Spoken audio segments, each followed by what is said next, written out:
Dear student, we are discussing about Arunam Sinha. She was a really brave girl. Let me say a few words about her. I personally think that Aruna, Arunima Sinha, sorry, Arunima Sinha is exceptionally brave because she fought back against some thugs. There were 4 or 5 thugs. It is written in this lesson. There were 4 or 5 thugs. With them, Arunima Sinha fought bravely. She fought back against some thugs who were trying to snatch her gold chain. The thugs were trying to snatch gold chain, but Arunima fought with them bravely. She was thrown out of the speeding train. She lost her leg, we know that. Yet she dared to climb Mount Everest with an artificial leg. Though her leg was cut on the track by the train, with that artificial leg, she climbed up the Everest. With great courage and confidence, she could overcome her handicap and do the impossible task throughout her life. In this way, we can say Arunima Sinha was a brave girl.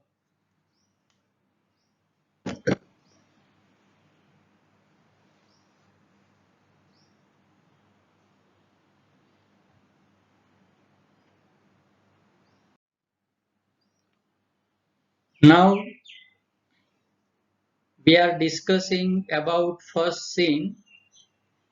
Before we start the first scene, 2 or 3 sentences are remaining of first scene. Let us see. ગચ્ચ એટલે એક ડાયલેક્ટલ શબ્દ છે. આપણે બોલીએ ને સટાક દઈને લાફો મારી દ્યો, ધમ દઈને પડ્યો, એવી રીતે ગચ્ચ દઈને એનો જે પગ કપાય છે એ રાઇટર એના એ શબ્દ વાપરે છે ભાષામાં. ગચ્ચ, that was the sound of my leg getting cocked. પગ કપાઈ જવાનો અવાજ જે આવે છે એ અરુણિમા સિંહા સાંભળે છે અને એ જ પોતે એની અહીંયા લખાણમાં લખે છે. There was no one to hear my intense scream. મેં જે ચીસ પાડી એ સાંભળવા માટે ત્યાં કોઈ જ નહોતું. I lay motionless for a while. લે એટલે પડી રહેવું, મોશનલેસ એટલે હલ્યા ચાલ્યા વગર. થોડી વાર માટે હું ત્યાં જ પડી રહી. Watching the red tail light of the train. ટ્રેનની પાછળ જે લાલ લાઇટ હોય એની સામે હું જોઈ રહી. Until it dimmed and faded into darkness, then I fainted. જ્યાં સુધી એ લાલ લાઇટ મને દેખાય ત્યાં સુધી જોઈ અને છેલ્લે ફેડેડ એટલે ઝાંખી પડતી ગઈ. લાલ લાઇટ દેખાવાની બંધ થઈ અને હું તરત જ ફેઇન્ટ થઈ. ફેઇન્ટ એટલે બેભાન થવું. ફેઇન્ટેડ, આઈ ફેઇન્ટેડ, હું બેભાન થઈ. હવે scene 2 i. I was admitted to AIIMS, Delhi,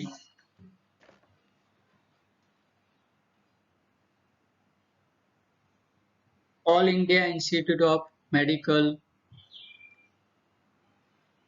એ દિલ્હીમાં આવેલી છે. hospital.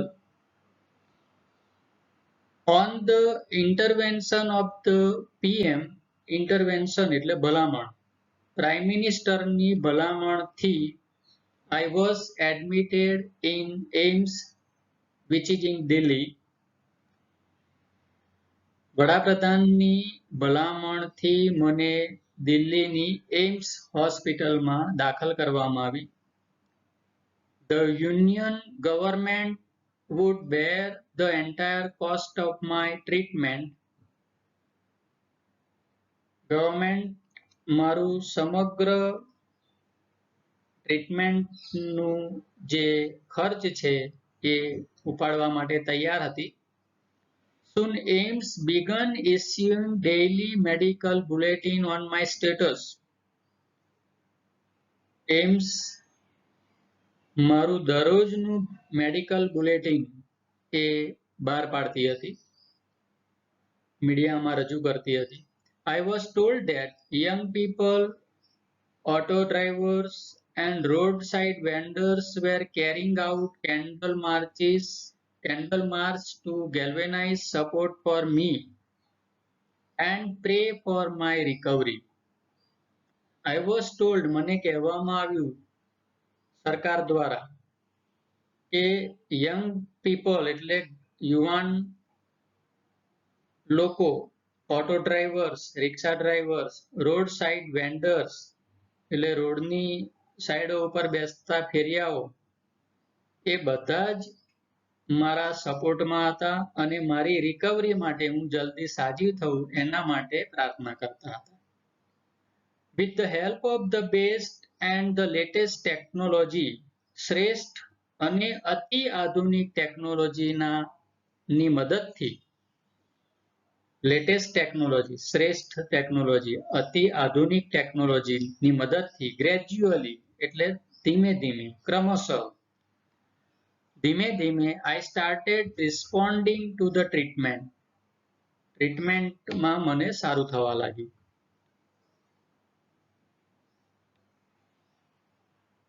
One morning, my brother-in-law, my sister Lakshmi's husband, એક દિવસે સવારમાં my brother-in-law એટલે મારા બનેવી, મારી બેન લક્ષ્મીના પતિ સાહિબ said, suddenly asked me,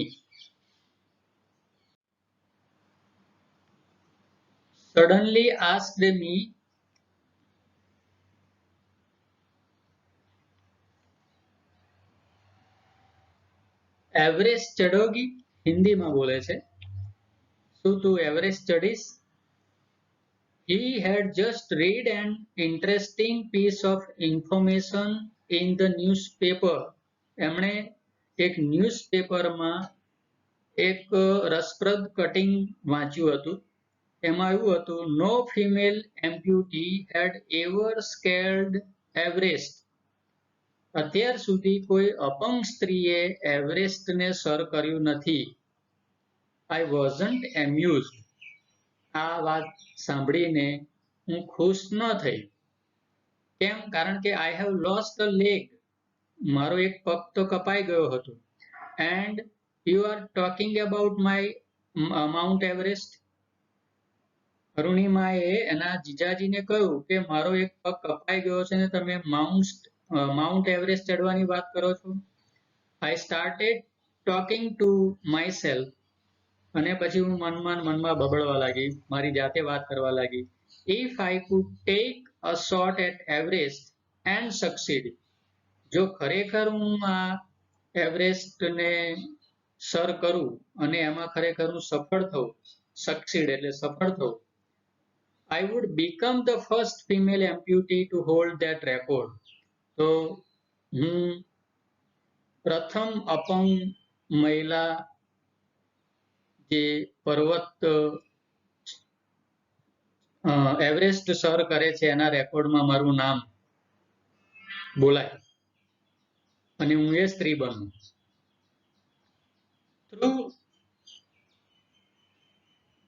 I would become the first female amputee to hold that record thought about it for some time and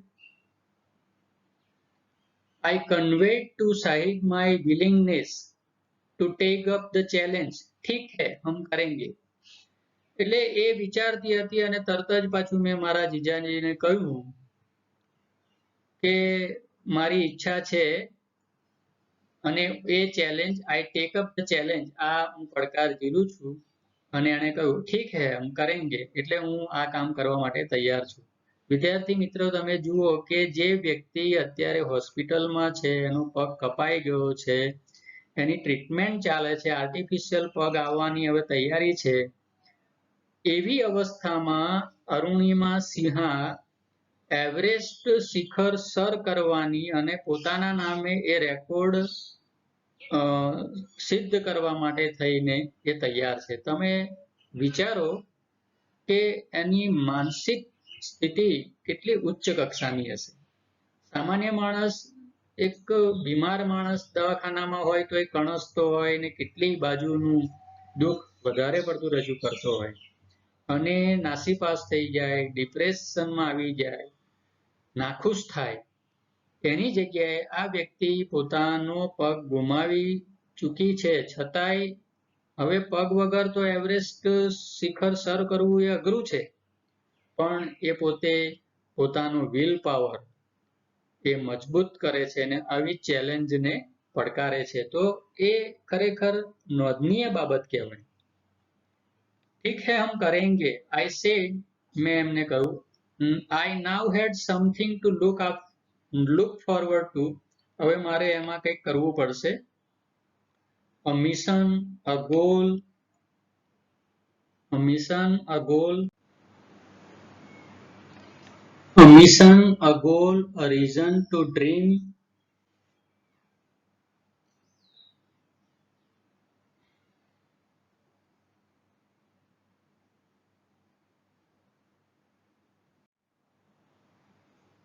It was not going to be easy. It was not going to be easy, but throughout my life, nothing had come easy. Let us understand it.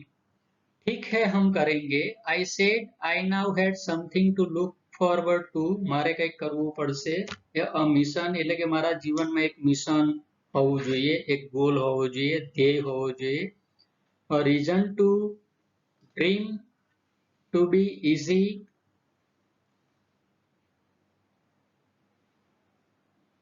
It was not going to be easy. It was not going to be easy. But throughout my life nothing had come. મારા જીવનમાં કશું જ સરળતાથી થયું નથી. Throughout my life nothing had come easy. કશું સરળતાથી થયું નથી. પણ જીવનમાં એક ધ્યેય હોવો જોઈએ એ જરૂરી છે. એક ધ્યેય હોવો જોઈએ, એક લક્ષ્ય હોવું જોઈએ અને સપના જોવાનું એક કારણ પણ હોવું જોઈએ. તો અરુણિમા સિંહા આ બધા વિચારો સાથે એના જીજાજી સાથે, બ્રધર ઇન લો સાથે એ કમિટમેન્ટ કરે છે. વિદ્યાર્થી મિત્રો, અહીં આપણે અટકીશું અને એના પછીનું જે સીન છે એ નેક્સ્ટ સ્ટેપમાં જોઈશું. Thank you.